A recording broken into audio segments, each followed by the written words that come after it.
I'm gonna roll some tests. You want to say a few more things? How are things in Yeah, Hawaii? so far so good. I've been sending you all the bad news that I'm getting about COVID in the U.S. Yeah. I think it's totally underestimated. Totally underestimated. Yeah. So, I So mean, we're just kind from of. I'm walking around screaming my head off about how overblown it is, and you're thinking it's underestimated. So we're looking at two different realities or something. well, I think it bifurcates along these really strict lines. Like, if you're young and healthy, then you're going to suffer for a couple weeks.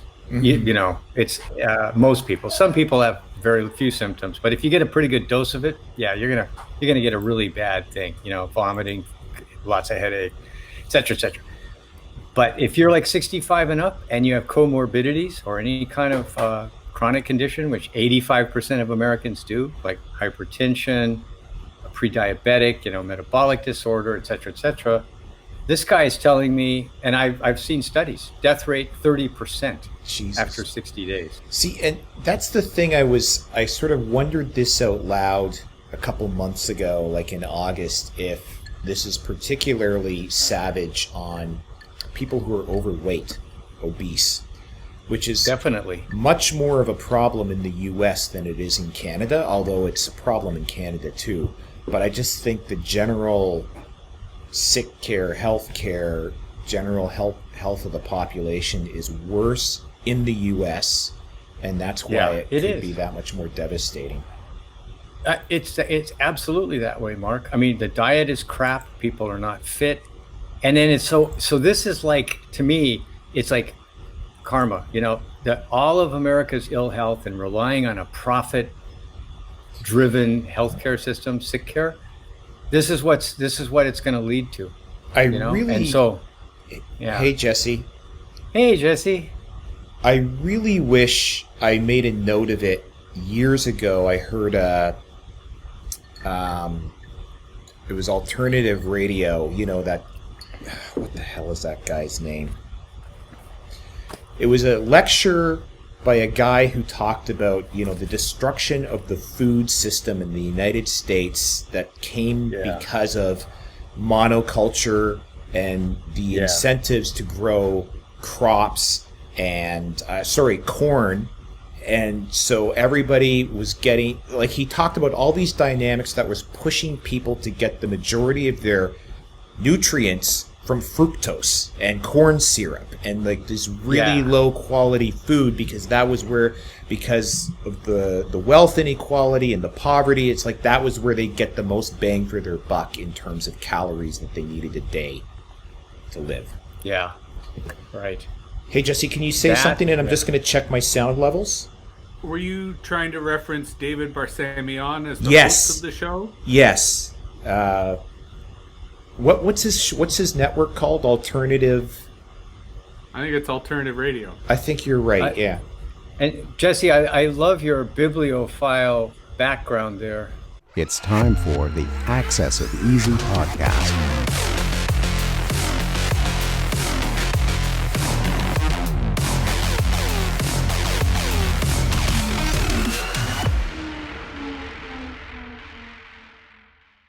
As you've seen from my emails, I'm kind of like intently focused on the idea that the COVID is completely underestimated in the U.S. And we were just talking about how the poor health of Americans, from all the structural reasons we know, is coming back to roost, and big time. And then with an age factor, then and so we were talking about that huge divide, between, there's two realities. The one that you read on Zero Hedge, oh, the death rate's 0.0001. It's like, nobody dies of this.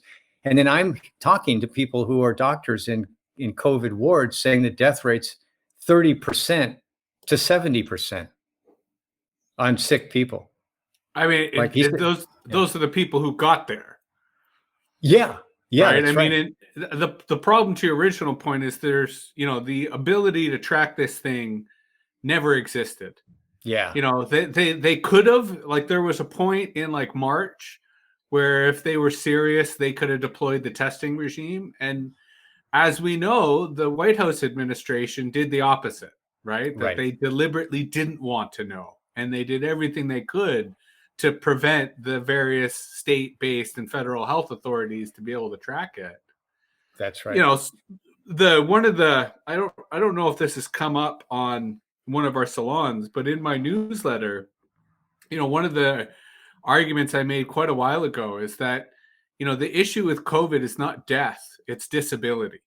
Right. That if you look at the long COVID, the long haulers, as they're called, the amount of people who, even if they had a mild case, they've lost their sense of taste and smell for the rest of their life.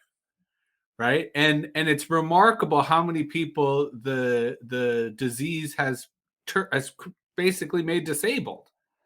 And that is something that, you know, has also not really been tracked. But if it was, you know, I think would have changed a lot of people's behavior, because fear of death is one thing, because most people are like, well, whatever, I'm dead, who cares? But fear of disability is a whole other ballgame, because most people, you know, would rather say, okay, yeah, I'll be dead, no problem, versus live the rest of my life with severe disability. Whoa, I'm motivated to prevent that, is what I would expect most people would conclude. But who knows? Yeah, Mark, we're just starting to talk about long COVID and the organ damage and disabilities that arise in an alarming number of young, healthy people who contracted COVID. And just to add another talking point here, I just was reading a study that the post-COVID healthcare costs of post-COVID patients in Germany, which is much healthier than the US and has done a very good job of keeping their death rate down, 50% higher. In other words, you don't just recover in 3 weeks and then you're done and you're back to your normal life. You know, a huge percentage of people have symptoms of exhaustion and so on. And some last for months, and including people who are young and healthy. So you're looking at a healthcare system that if we're going to get herd immunity, which means 200 plus million Americans have to get it, and the healthcare costs are 50% higher on a significant number of the people who recover. Nobody's even thought about that, and yet it's already real. Those are the facts. Give me 1 sec.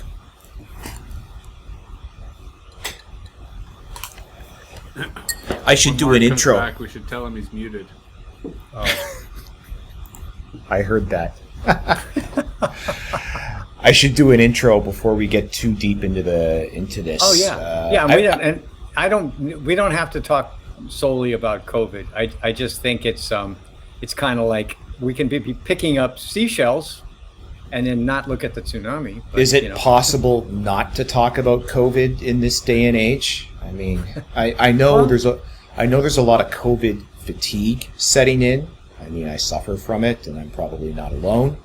But it is the defining thing of this age, especially now that the election's in the rearview mirror, right? Yeah. AxisOfEasy, salon number 31? 31? I think we're at 31, with Jesse, who looks like he's about to say something right now. Go ahead. Is the election really over? I'm not sure it is. I'm not suggesting we talk about it. I'm just saying, when the guy who in theory lost refuses to acknowledge that he lost, it's not over.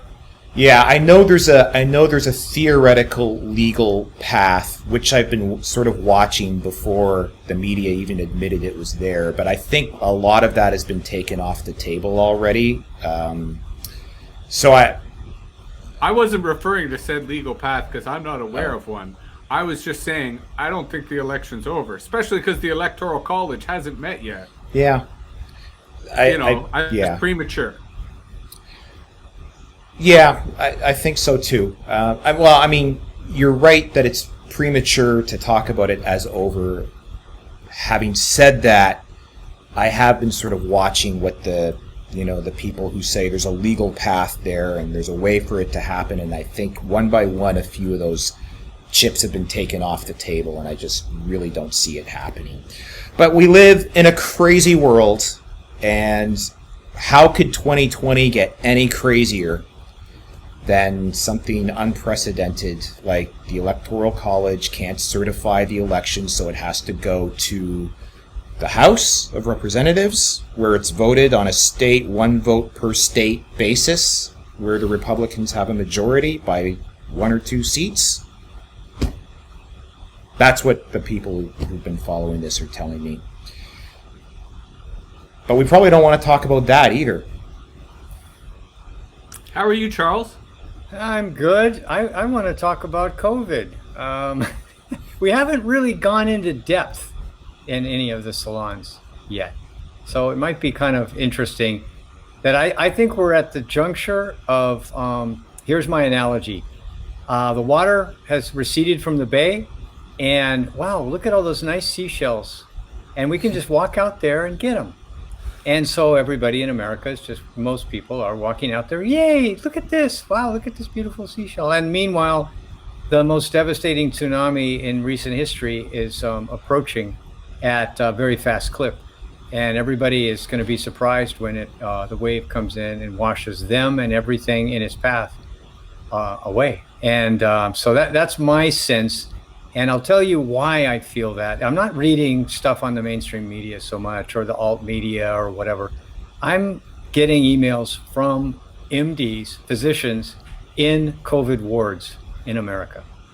So this is firsthand, okay? And most people, sadly, don't get firsthand information. Everything's been filtered through so many filters to massage the narrative to fit whatever, the narrative is supposed to be that's being pushed or promoted. So that's why we have this great divide that Mark and I were discussing before we started recording. On the one hand, if you look at young, healthy people under the age of 40, the death rate's super low. The vast majority of people appear to recover. And so it's all like, this is no big deal. If you look at the cohort of people with comorbidities, the chronic illness, and they're 65 or older, the death rate is at minimum 30% within 60 days. And this is from a big study of 38 hospitals, over like 1,500 people, right? And so there's a lot of things to unpack there, and I'll just mention one: time. What I'm hearing from people who are taking care of COVID patients who are dying is there's 3 pathways to die when you're older or you have these comorbidities. You can die in a few days, you can die in a few weeks, or you can die in a few months, but you're gonna die. Now, nobody's talking about that. And so I think, like, we talk about Hunter Biden's laptop and what can't be discussed. I think the true death rate of people at risk it cannot be discussed. Everyone's looking at the big number. 250,000, that's no big deal. There's 330 million of us, blah, blah, blah. No, that's not the problem. The problem is there's 35 million diabetics. There's 88 million people with pre-diabetic, i.e. metabolic disorder. There's 54 million Americans who are 65 years and older. So that's half the country is at risk. That's 165 million people. And so just the death rates, I can tell you what they are. And this is from studies in Nature and CDC, et cetera. This is not some wild conspiracy site or something like that. These are the best numbers that people have. Diabetic, 7% death rate. Over 65, 11% death rate. Now, and then, with chronic illnesses, those multiply geometrically. In other words, it's not like you add them up like a laundry list. No, it's geometric. That's the way statistical, things work, right? And especially non-linear. So the death rate doesn't go from 11% with comorbidities to 14%. It jumps to 30% and then to 70%. So I think that's a tsunami, and we can. It's interesting because the divide is very, very. It's almost like a hard line between age and health, and 85% of Americans have some chronic illness like hypertension or metabolic disorder. 85? Well, above a certain age. Okay. Yeah, I'd say somewhere around 50, 55. Yeah, the numbers are extremely high Holy moly. for But high blood pressure or metabolic disorder. In other words, blood sugar is not being regulated properly. And of course, that's diet, obesity, et cetera, et cetera. Well, I mean, half the population is obese. And it's just, they say 40%, but then it's like if you look at the BMI charts, it's like more like 2/3 are actually overweight. And then that puts you at risk of all these things. to your earlier point of sort of the chickens coming home to roost, I mean, the United States was in a public health crisis well before the pandemic, right? It's partly why Bernie's sort of Medicare for All was such a resonating platform. And it's partly why Obamacare was so contentious. Not because people hate healthcare. Obamacare was a debate over how healthcare was funded and how it was governed. But the fact that there was a public health crisis, I think, was not partisan in any way. It was something that I think a lot of Americans were able to recognize. And it was why there was such pressure on healthcare reform, because that's part of the cause, right? Because so many people, especially poor people, do not have access to reliable healthcare. It's part of why there is such pervasive chronic illness and pervasive chronic health problems. The diet notwithstanding, because diet is only part of the picture, and diet very much plays a role. I mean, I'm always shocked when I travel to the United States, the kind of food, how difficult it is for me to find healthy food. I mostly just go to grocery stores. That's really the only option I can find in terms of being able to eat healthy, which of course is not easy to do. And even then, you're still navigating temptation and all sorts of junk in terms of the way those stores are configured. But, when listening to you, Charles, I was torn a little bit between smugness and humility. On the one hand, there was a little bit of that Canadian smugness of, wow, I forgot Charles is American, and he's living in an American media system in which COVID denial has been the norm for many months. And, there was a part of me that wanted to be smug and be like, well, here in Canada, we haven't been so bad. But that's when the humility kicked in. I was like, yeah, no, we've been just as bad. And, Canada is having its own resurgence right now. It's, not as severe as the United States, partly because we do have a universal healthcare system. And the nature of our population being spread out is it does mitigate the spread a little bit, versus the density of some parts of the United States have certainly contributed to its rapid spread. But the frustration for someone like myself who, I did most of my writing on COVID in March and April. I was a little bit of rants in May, and then I kind of moved on because, I kind of understood what the situation was. And to see it all come back is a little tiring because I kind of feel it's been there, done that on so many different levels. But that's a mistake because it hasn't been there. Just because my world and my community and my network has been there and done that doesn't mean that everyone else has. And in the last week, as I've been looking at the data in the US, which is flawed, I mean, I think, Charles, you and I were both agreeing that there is no way currently to quantify the situation in the United States, that the pandemic is out of control. While there are some data like test numbers, we don't know how accurate that data is because we don't know who's getting tested. And that's also true here in Canada. In Ontario right now, not anyone can get a test. The criteria to get a test is really messed up. And it also means that we certainly don't have the virus contained, and we don't have a real sense of how it's playing out. But some of the maps and graphs I've looked at in the United States are remarkable because it's middle America. It's, the extent to which the middle of the country, which initially was untouched. I mean, when the first wave of the virus hit the US, it was the coastal regions, right? It was the West Coast and East Coast that were just pummeled, partly because of their cosmopolitan and international links. But now it's the middle of the country that's really getting walloped. And I'm not going to pretend to know why or try to explain it, but it strikes me as an interesting failure to learn from the coast.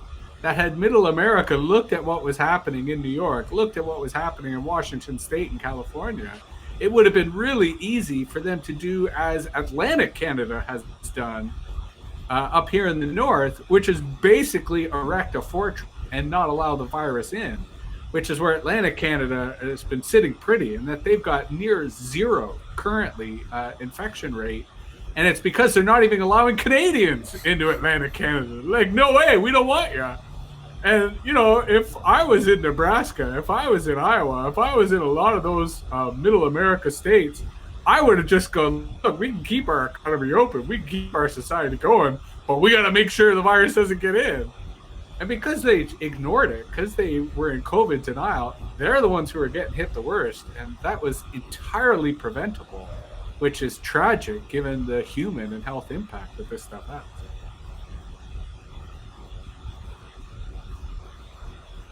I get Mark, the sense why you're don't you both weigh in here? Yeah. I'm afraid to weigh in. You know, I mean, like you guys, I was following this pretty early on as well. I was Chris Martinson's show. I was listening to it every day. I remember telling friends and family in January to stock up on food and get N95 masks. And I was stocking up on food and getting N95 masks. And even, I mean, on that note, my understanding of masking, which is almost a whole different conversation, is that it's got to be an N95 or bust.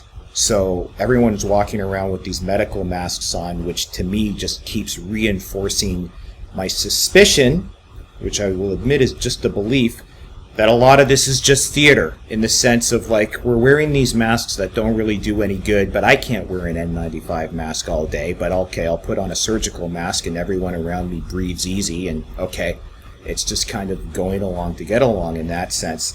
I mean, I understand the value of, like, it can minimize the odds if you sneeze and large particulate matter, but as far as keeping this out, I don't think a medical mask does it. Jesse? Yeah, there's overwhelming research that even the basic homemade mask has a tremendous impact. Okay. There's videos that kind of demonstrate this. The best videos are ones that are done in cold climates where you can see your breath. And so they breathe without the mask and then they breathe with the mask. And they demonstrate, given that we know this is an airborne virus, that it's not just sneeze droplets, it's like air that transmits it, that wearing those masks has tremendous positive effects. And there's even additional research that says wearing those masks, and I mean like the shitty masks, like the really low quality ones, that they also potentially help you develop immunity. Because, you know, while they're not preventing the stuff from getting in because it's a crappy mask, the way in which it's circulating your breath and feeding it back to you, it's taking that little exposure you got and creating a feedback loop that actually helps you develop immunity without getting the full effect of the illness. So the research around masks, even the crappiest of masks, is overwhelming that it has such a tremendous positive impact. And because of what we now know about super spreaders and the way in which super spreaders are responsible for like 90% of all infection, if everyone wore a mask, we could almost end the pandemic.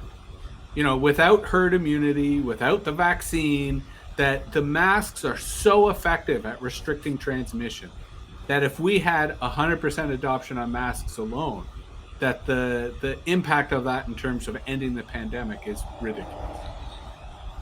Okay, well, I'm going to gently push back on a couple aspects there, and it's not about masks themselves. I'm not an anti-masker. I really, like, I don't care in that sense. Like, I'll wear a mask, fine.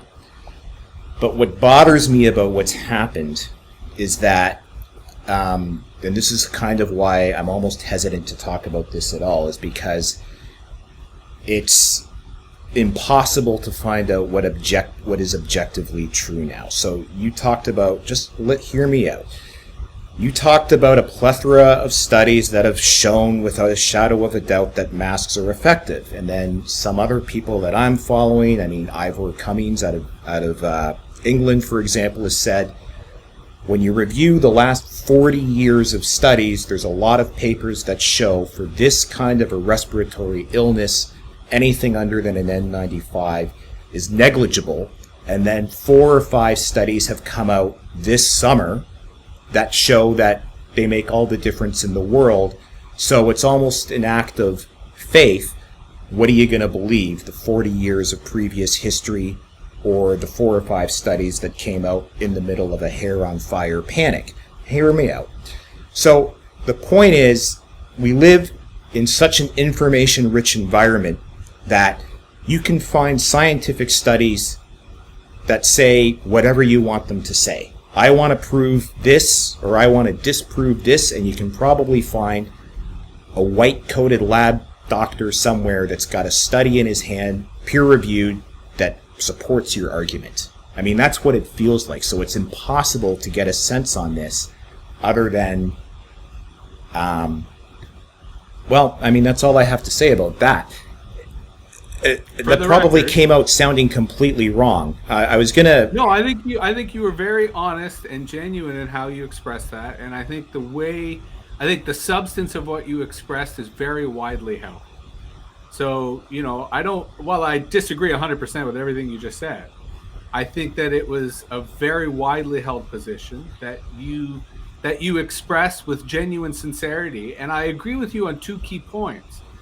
There's a tremendous amount of pandemic theater going around, and that has completely polluted the information ecosystem because the public health authorities are so full of shit that when it's difficult, because and I say this as a obviously huge pro-masker, that the public health authorities they didn't recognize the value of masks until well after the fact. So I agree with you that you can go out there and find any information you want to support any position. And that's part of what's fueled the pandemic theater.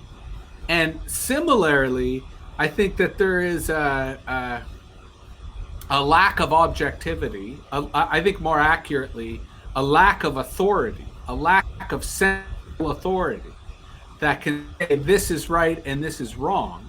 And so we are left to, as in a distributed environment, to find the knowledge, to find the stuff that we choose to believe in.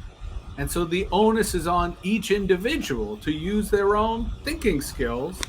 And not all of us have the time to wade through the research. Like the 3 of us, we are exceptions to the rule in that all 3 of us are intellectually curious and are interested and capable of looking at this stuff versus most people are not.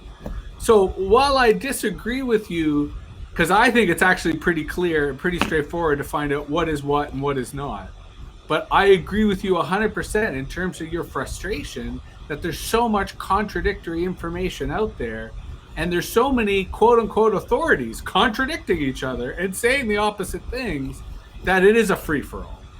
And as a free-for-all, that makes it a difficult environment in which people can choose what to do or make the right decision. Charles? Yeah. And let me jump in with 2 other points that are well known to all of us. One is to whose benefit? In other words, who's going to profit from me absorbing and accepting this narrative? And I've gotten emails from physicians saying, look, the decision in the US to pursue vaccines was all about profit because they knew that they could make billions off of that. The alternative, which was what was been taught in public health for decades, is get a cheap test. Get a cheap, fast test. You can put some, litmus paper in your mouth and then you see whether you're positive or not, because then you can control it in real time because you have a test that works in a few minutes. Technologically, there's lots of avenues to that sort of test. The US did not pursue that because there's no billions of dollars of profits. So instead, we're chasing this chimera of a vaccine because it's all about the money, man. And so that's when the US healthcare system has destroyed, public health because it's all about profit, right? And that's why a lot of the research is, you can't trust it. It's like, who funded it? And if it's Pfizer, then it's like, well, I wonder why it came out in favor of big pharma meds, So there's that. You've got to find out who's going to benefit. The second thing is public education. And I know I'm probably, an outlier, but, I took physics and chemistry in high school. And, I was pursuing philosophy in college, so I didn't take any science. And then I picked up biology along the way, just, being curious, like Jesse said. And so I knew about RNA and all this stuff, years ago. And so it's like, Okay, so let's say you're starting from scratch. Well, you still have, if you have any kind of critical thinking skills, then you can take a simple study like the one I saw out of China. And this is my fundamental basis for deciding what to do about masks. They take a very simple study we can all understand. There's a bus in China, windows closed, circulating air, certain number of people on the bus for a couple hours. One person's infected with the virus. Who else gets it? Very simple question. Very simple scenario we can all understand. It turns out people randomly around the bus got it. The person next to him didn't get it. Anybody with any kind of mask didn't get it. There you go. Now you can read thousands of studies, but you have to have a critical thinking like, okay, what do I know about science and what can this tell me about it? And so I think, frankly, I don't know about the Canadian system, but in the US, I don't think people are taught critical thinking, nor are they really taught much about science. I don't think. I think they kind of get some sort of gloss, kind of like a thin layer of crummy paint that's going to peel off. But do they really understand the fundamentals of like scale and dynamics? And, it's like, hey, the immune system's immensely complicated. One of our friends was getting a PhD in immunology like a decade ago, and she had a chart on her wall. And there's like hundreds of parts to the immune system. So to say, oh, I'm going to understand, no, it's impossible. Nobody understands the immune system. All we do is understand some basic mechanisms. But if you do the work to get at least that, then you can start feeling your way forward on what do you think about the virus, And so I also fault the public education system. People are trying to make decisions about scientific things, and they're taking opinions that are coming from a point of view of who's going to benefit, right? But if you have critical thinking skills, then you can sort of figure stuff out yourself as to how dangerous this is. And you should go to the source. Like, in other words, you should start reading stuff from people who are in the wards of COVID patients. You shouldn't be reading some columnist who's, selling you something. It's just like, go to the most fundamental source of the information possible. And there are that. And so it's not that hard to find those. And so to me, I'm just saying those are the things to look at. You got to find out to whose benefit is this narrative I'm being sold, and then go to the very bottom layer of the research, and if you do that, you're probably going to be on the right track. Can I jump in very quickly with something, Jesse, before you go? One of the things you said, Jesse, and also I did want to call attention to Charles's posts on the work you've been doing uncovering the whole vaccine trail and the mRNA virus vaccines, which we'll link to in the show notes, because that actually, I felt better informed after reading those articles than before, and it's actually prompted me to go do a bit more reading on it. But Jesse said at one point, I disagree with you 100%, and then continued to have a completely civil conversation with me about things and where we did agree. And that hit right there on why I think I have so much combat fatigue and angst around here. Not Jesse did the opposite. Is because this entire narrative has become so polarized and politicized. So if you sit around and say, I guess if I became skeptical at any point, it was because at the beginning of this, I took sort of the model that Chris Martenson laid out and took the doubling figures and the IFR rate and stuff, and I made it into a spreadsheet and showed doubling rates every 15 days and blah, blah, blah, and it just looked like Toronto was going to be a wasteland by the end of June. And then it just didn't happen, and that's okay. But what bothered me was that very few people were looking at numbers, and then when numbers didn't match models, not really asking why these numbers are not matching the models, like the Imperial College model out of England and so forth. And the same thing happens in economics, and it makes me absolutely crazy, where Paul Krugman will draw a model on the whiteboard and say, this is what has to happen to the economy and everything will be fine. And if the policymakers follow his advice, we get the global financial crisis. And then it's like, oh, who could have known? It just drives me crazy. But the way I look at masks is it's a really low, like even the people who are other libertarians and anarcho-capitalists and stuff, a lot of them think it's a stupid hill to die on. Because, and the way I look at it is, it's a really low-cost way to pick up some optionality because people are wrong sometimes, right? So if you do the Pascal's wager grid about, do masks do anything? Do masks not do anything? Do I wear one? Do I not wear one? Like, just the consequences of being wrong are lower if you're wearing a mask. You just have more upside in every potential combination of whether they do anything or whether you're wrong about whether they do anything. So it's just a low-cost way to gain that optionality. And what got me thinking more along those terms this summer, because I've been, the COVID years, I picked up finally Annie Duke's book, Thinking in Bets. And I realized, reading that book, how much I think in absolute terms and in terms of this certain outcome is a lock, it's got to happen, it can't not happen, like the inevitability of certain things. And I began realizing that what we're really dealing with are probabilities and scenarios, and some have higher probabilities than others, and the most intelligent thing we can do is to try and look at which ones have the higher probabilities, not make a religious statement on what's absolutely going to happen or not happen. So, I mean, Jesse, masks, okay, in his mind, in your scenarios, you would be saying, okay, there's a 95 or 99% probability that this is what's happening and this is how I'm going to respond to it, rather than thinking of it in absolute fundamental terms. I don't mean to put words in your mouth or be in your mind, but I just found that once I realized how much I think in these absolute terms, and then I started seeing it all around me. The other thing I've been doing in the last week is I've stayed off social media and stopped reading certain sites and all these alternative things. I'm done. It doesn't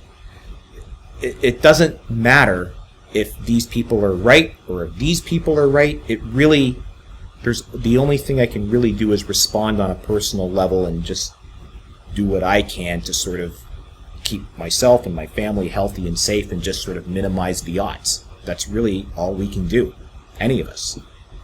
I don't know if that's making any sense, but it did. And I'm going to try to go back to Charles's remarks before I bring them back to yours. But I think in reverse, part of what Charles was arguing, which I agree with, is that if you have a certain level of critical thinking skills, if you have a certain level of literacy, it is possible to, whether it's go to direct sources or whether it's find the knowledge that you choose to trust, it is out there.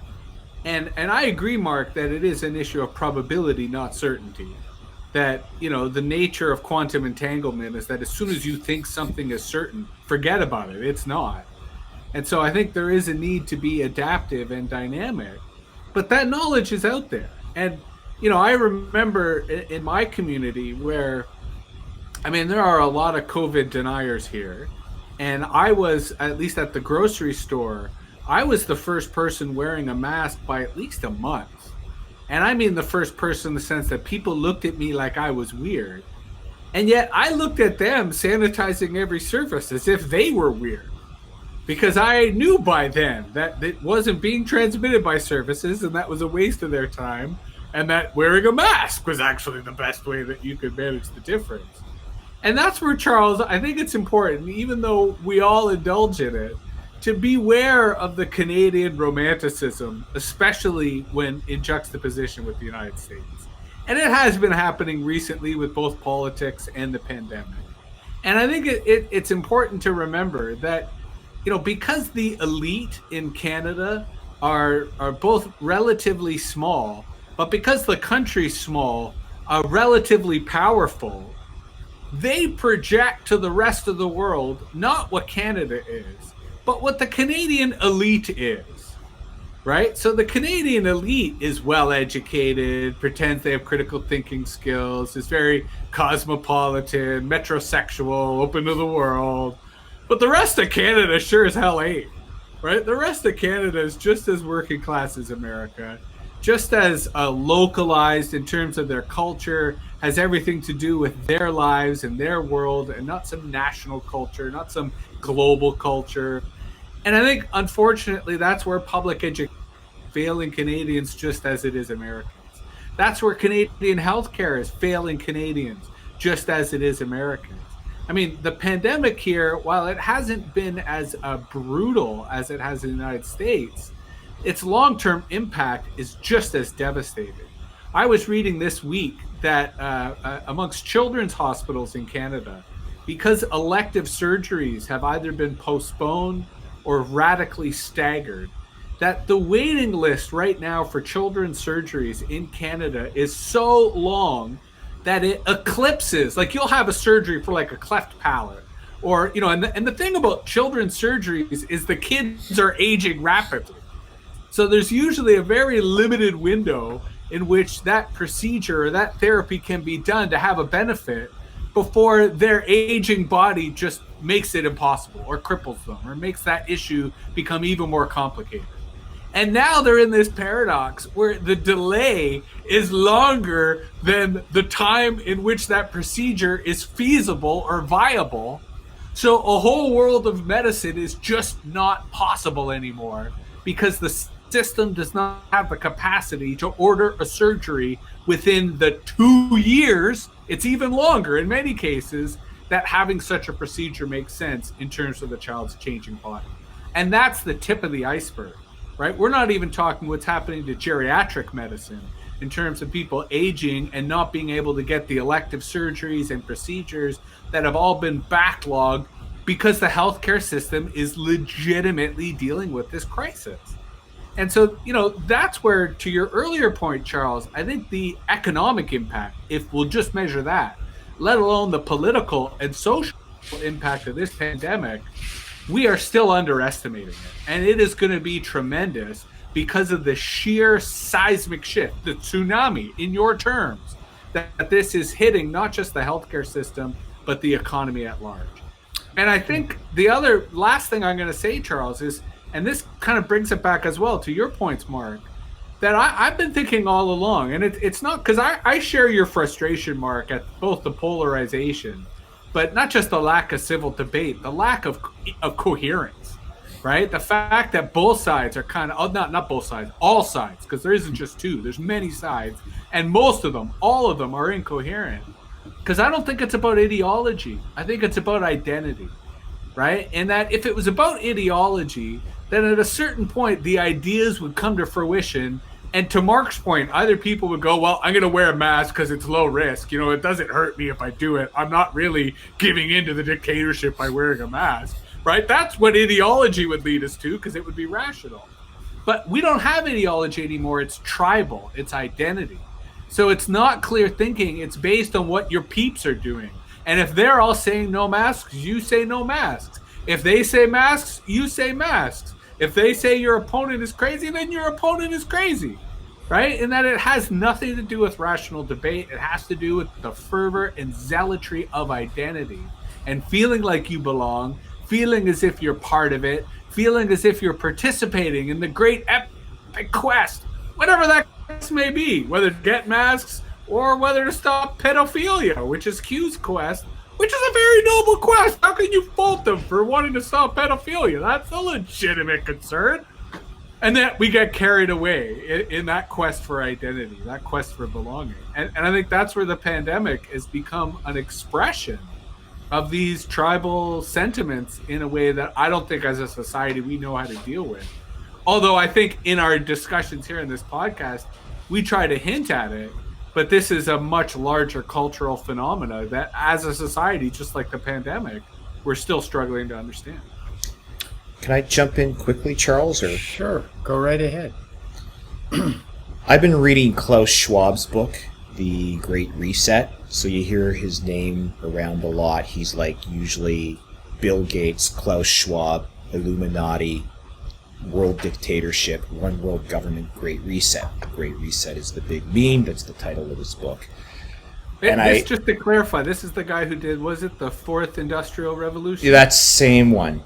The executive director and founder of the World Economic Forum, Davos. And so I'm expecting to find all of this Luciferian one world government dystopia, mark of the beast stuff in there. And I haven't found it yet. I just find we're probably going to get crucified as I say this. I'm just finding very kind of reasonable, like, this is the picture, and this is kind of where the world has to go, and it was headed this way anyway, and this is going to be a huge accelerant for better or for worse. And I'm like, I don't agree with everything he's putting in here, and a lot of these tectonic shifts are stuff that I'm not entirely cool with, but he's not wrong about a lot of it. I haven't gotten to the part where he calls for the abolition of private property yet, and if it's in there, I will rail against it with all my heart, but I have this sneaking suspicion that it's not in there. Like, I'm going to get to the end of the book and I'm going to go, where's the part where he says private property should be abolished?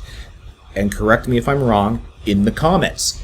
But what I sort of started to suspect is that, I mean, a long time ago, I read Alvin Toffler's Future Shock. It came out in 1971, I believe. And I read it when I was pretty young. And what he said was that it wasn't that change was going to mess people up. It was that the acceleration of the change was going to mess people up. And when I realized the things that I had gotten completely out of sorts and upset about in the past few months or whatever, Ticketmaster deciding immunity passports, the government wasn't going to make the vaccine mandatory. Ticketmaster was, and that just, But hold on, just could we just point the irony?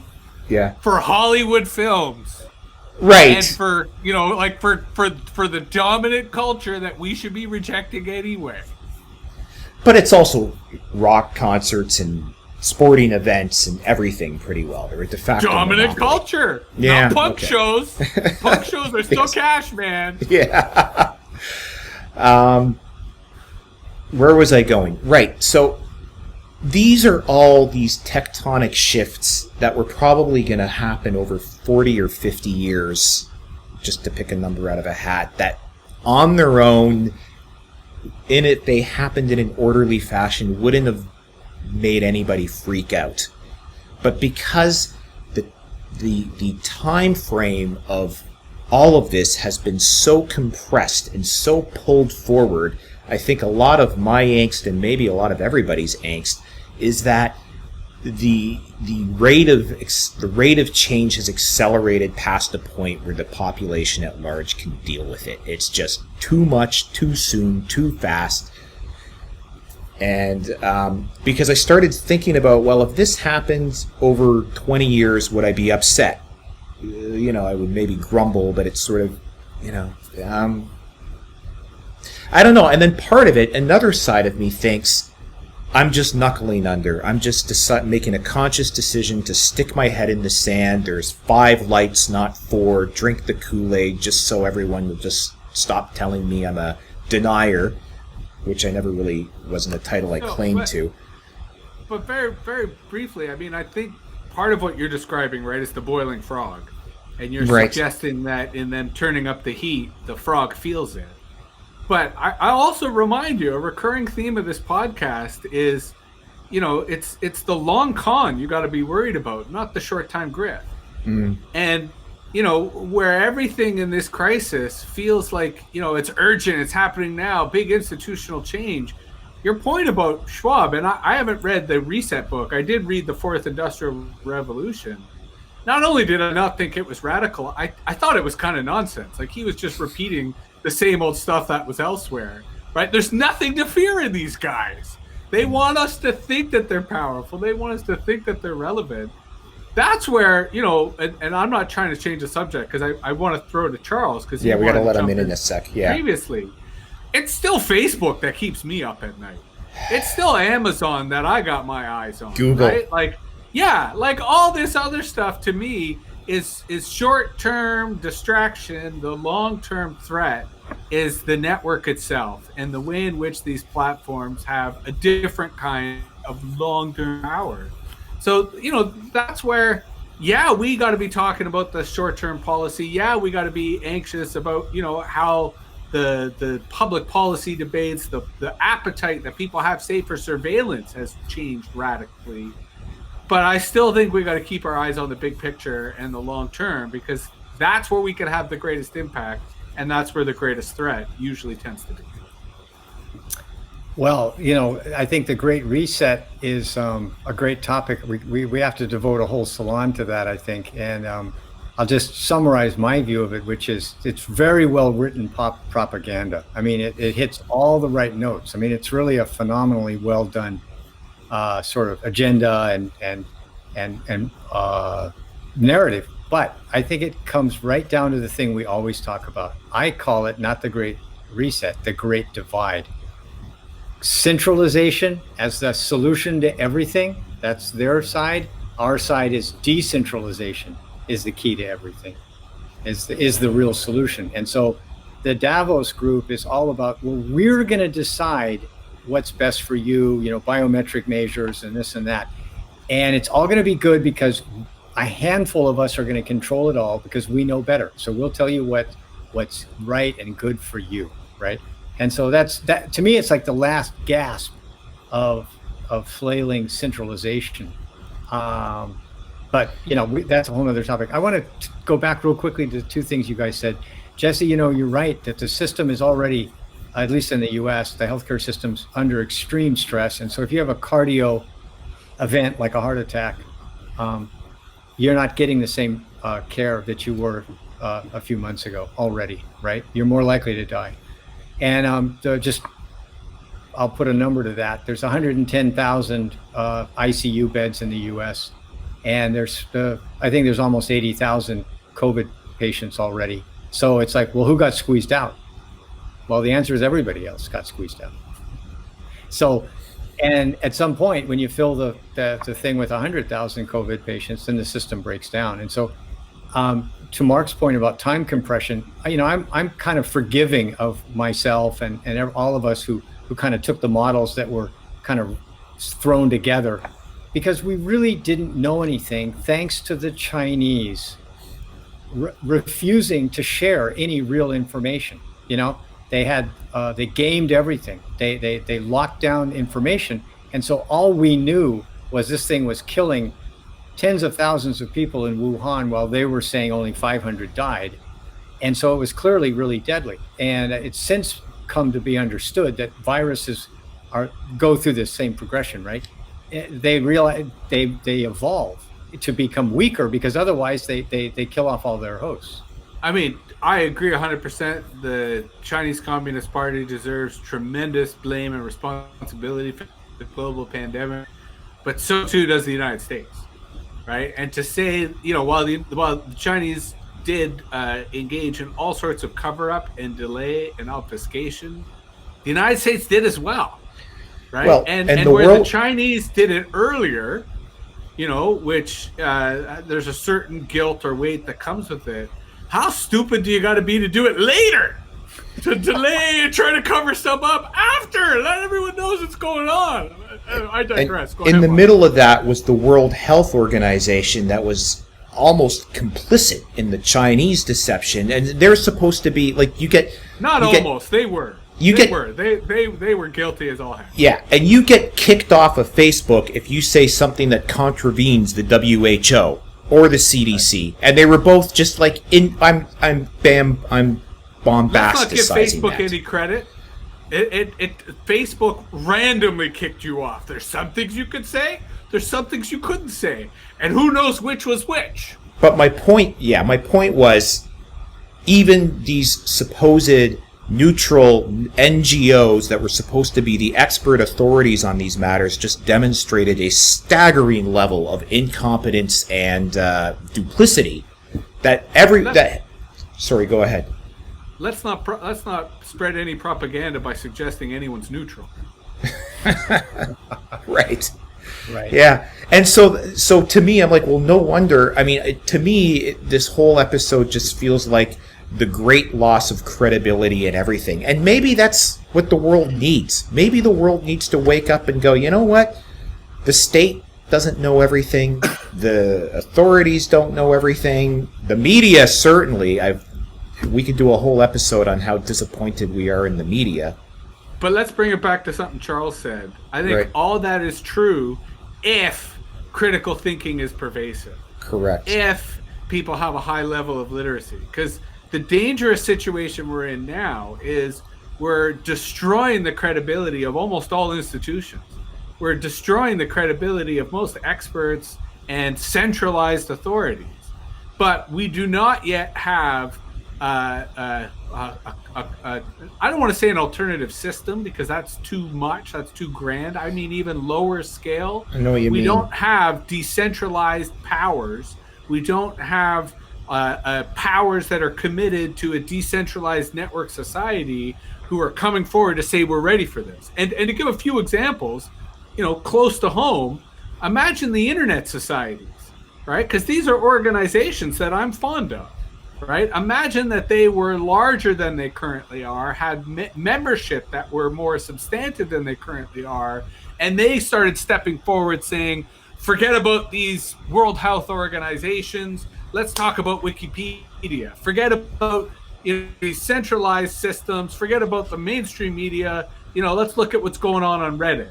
Right? And if they, really started to provide not just leadership, but dialogue and public education and literacy that helped, not only shake up the existing system, but help educate people as to their options into the new system, that mitigates our collective fear that instead what's going to happen is as the existing centralized institutions fall, more powerful centralized institutions will arise. And they will masquerade as decentralized. They will masquerade as networks, aka platforms, and say, oh, everyone here on YouTube has a free chance to be a YouTuber. Everyone here can post whatever, and propagate their mythology and their crap, and people won't be able to tell the difference. Right? And they'll go right to these new centralized powers and empires because they'll believe that they offer the freedom and alternative that we discuss, but that unfortunately doesn't exist yet. Because here's what I wanted to talk about this week, and I don't mean in the sense of I want to talk about it. I wanted to hear what you particular, Mark, but I'm also curious, Charles, if you have anything to say. It strikes me that Bitcoin is winning right now big time. And that Bitcoin has been a huge beneficiary of the pandemic. And given that we started today's episode with Charles being legitimately dystopian in terms of anticipating where this pandemic was heading, and I share your bearish outlook, it would seem that Bitcoin is the bull. It would seem that Bitcoin, because, to build on my recent remarks, because it exists. Because of all the things we talk about, Bitcoin actually pulled it off, so it functions, sorta. Bitcoin is the great beneficiary of the pandemic collapse, so what does that mean? Right? What is the consequence of that? What is the political economic fallout of that? I don't know, so I defer to you, fine, learned, wise gentlemen. You just did that thing that you hate it when I do, that you unleash a ginormous topic with about 45 seconds left in the show. And we also... It is true, guilty. I did it. I cut Charles off practically mid-sentence, so I hope he's still holding his thought. And I will speak briefly to your point towards the sign-out. Go ahead, Charles. Okay. Well, take all the time you want. We can go over and everything.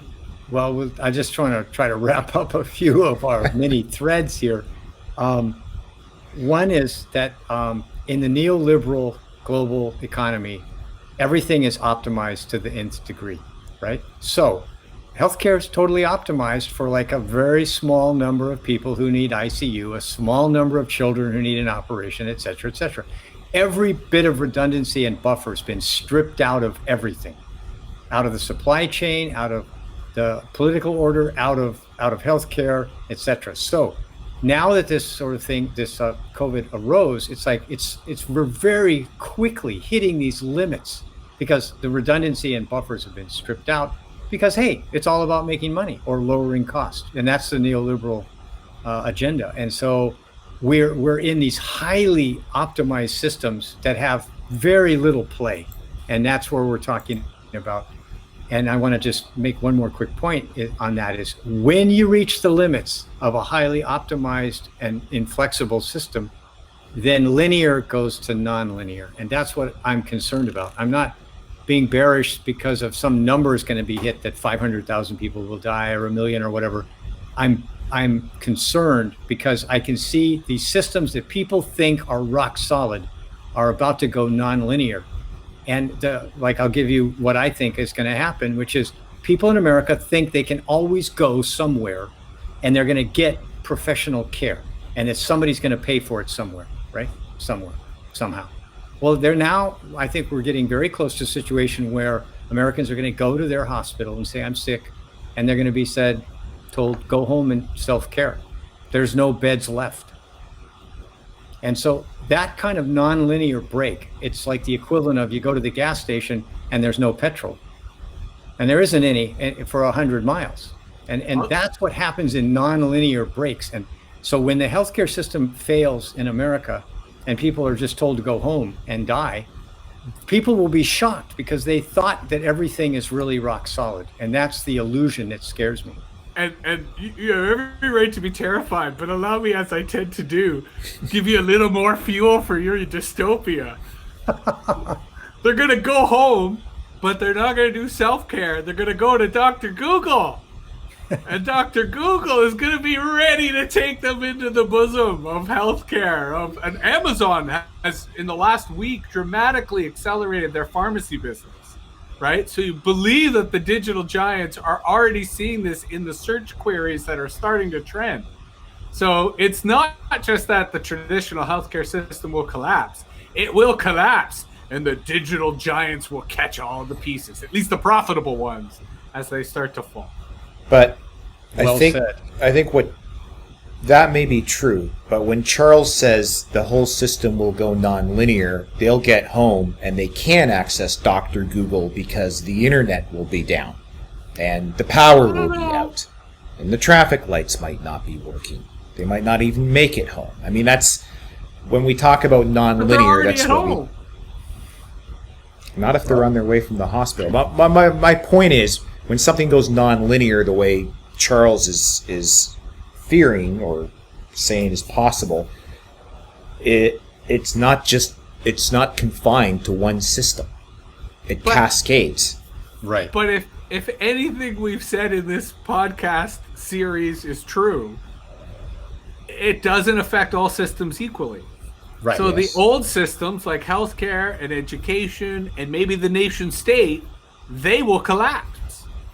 But the network-based systems, the internet, and in some cases electricity systems, they'll keep going, right? And that's the paradox. That you're probably right about the traffic lights, and the roads, certainly in places like Michigan where the roads are already gone to crap, they will be unusable, but you will be able to live in your snow crash universe in which you're still connected to the internet and paying in Bitcoin and selling your services on the Mechanical Turk and getting your health care from Dr. Google and the automated nurse on YouTube. And the company store is still got their delivery system. Yeah. All right, Mark. Well, I'll let you wrap it up, or Jesse. I had my say. I got to use two of my favorite words: optimized and nonlinear. So take it away. I think we're good to leave it there. Jesse, do you have anything else? All right. Well, like us on YouTube, Dr. Google's YouTube, and Stitcher, and Spotify, and Apple iTunes, and I hope everybody... And feel free to flame us on Twitter. We did get a critique of our last show on Twitter, and even though we responded, such critique welcome. Please make them tell us how terrible we are. It certainly keeps us honest. Well, yeah. I mean, you got to be able to. If something doesn't land, then tell us about it. But the other thing that reminds me, we might learn more about you than we do us, but we still want to hear about it. Next week, Dimitri Kafinas from Hidden Forces is coming on, and we're recording it. It's the U.S. Thanksgiving on Thursday, so we're going to record this on the Wednesday, and so look for that on the 25th. We will see you all next week. Because hopefully on U.S. Thanksgiving, you're not going to see your family, but you're staying home and connecting with them on the internet, and therefore mitigating the spread of this pandemic. Yes, and you can have the... I won't even get... You can have the politically charged, heated conversations over Skype instead. All right. See you next week, everyone. Okay. Thank you, gentlemen.